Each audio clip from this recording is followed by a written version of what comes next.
What is up everyone, this is Jojo the Techie. Samsung just held their Galaxy Unpacked event here in San Jose, unveiling the 2025 lineup for the S25 series. I was fortunate enough to be able to get some hands-on time with the devices and, well, I wanted to share with you my first impressions.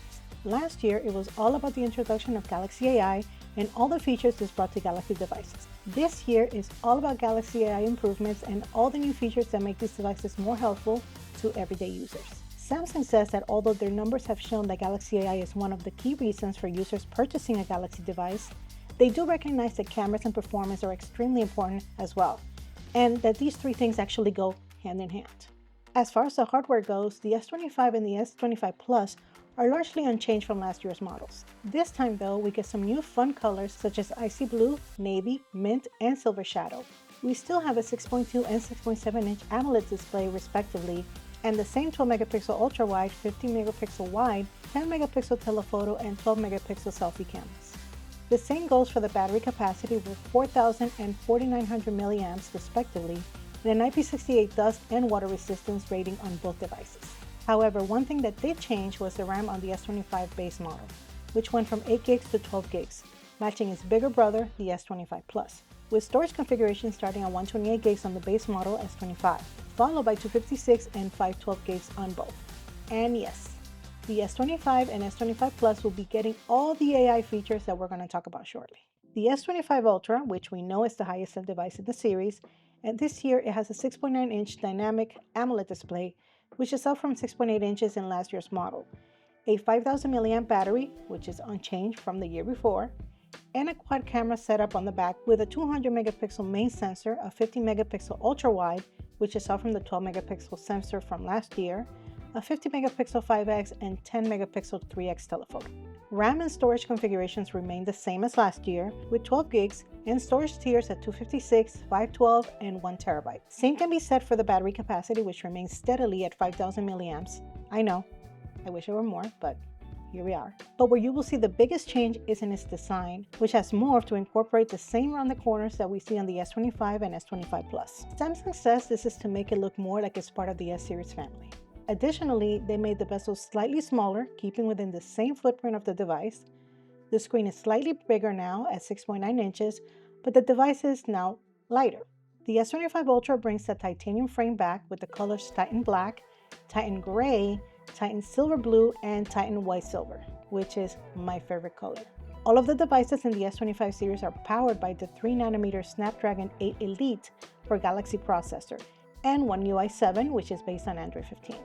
The highly popular anti-glare glass from last year is also back as Corning Gorilla Armor 2, which is improved from the first version in that it provides additional scratch and fracture resistance on the S25 Ultra. The S25 and S25 Plus are protected by the Gorilla Victus 2, which is the same glass that protects the back of the Ultra devices. So it's inevitable, we gotta talk AI, and there's quite a bit of that in these devices. Samsung promised an AI integrated OS, multimodal AI agents, and a new Pro Visual engine, and that is exactly what it delivered. These changes are designed to make the phone more intuitive to use for everyday folks that just want their phones to understand the way they talk. Galaxy AI can interpret text, speech, images, and videos for more natural interactions. Now, Samsung says the Circle to Search is by far the most used AI feature on Galaxy phones. And now it's getting a boost by becoming faster and contextual. So it'll be able to recognize phone numbers, emails, URLs, anything that's on your screen, letting you use that information to perform direct actions on your phone, such as making a phone call or sending an email. You can also power searches with context-aware suggestions that let you take results from one app to the other for follow-up actions, so like saving events to your calendar, for example.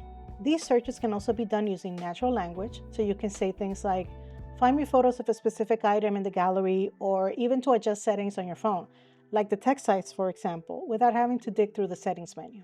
You can call up Gemini, which is now the default assistant, by using the side button. Doing this will let you interact with Gemini across all Samsung and Google apps, as well as third-party apps such as Spotify.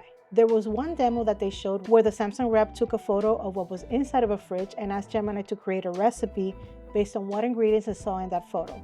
That was kind of wild. Finally, Samsung introduced the Now Brief, which gives you a morning and an evening guide for your day and proactively offers suggestions via the Now bar on the lock screen. The S25 series cameras have some AI smarts and improvements too. Firstly, 10-bit HDR recording is now applied by default, and low-light videos will now supposedly look clearer due to the new processor. Samsung says that the S25 series can now analyze movement and time in order to reduce noise more effectively. For those that like that bokeh, we now have virtual aperture, which is much better than portrait mode in that it lets you control the depth of field akin to a DSLR experience. And speaking of DSLR, content creators will love this. Samsung is introducing Galaxy Log and an exclusive LUT so that you can have more pro options when color grading. Portrait Studio has also been enhanced with more true-to-life avatars and analog filters. Just look at this avatar of me from the photo that the Samsung rep took. It looks so real. With this new Snapdragon 8 Elite for Galaxy, Samsung is claiming a performance boost of 40% in NPU, 37% in CPU, and 30% in GPU when compared to the S24 series. Of course, I'm sure these claims will either be proven or disproven once review units are available, and you benchmark nerds can go crazy.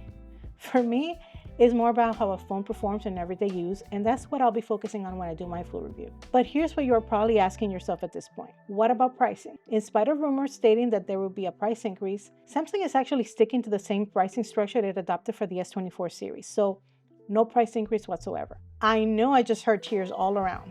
Samsung is also sticking to its promise of 7 generations of OS upgrades and 7 years of security update. Overall, my first impressions during my very short time handling these devices is that they offer an experience slightly refined from their predecessors. The AI features are nice and very helpful, and of course, will be exclusive to the S25 series family for now.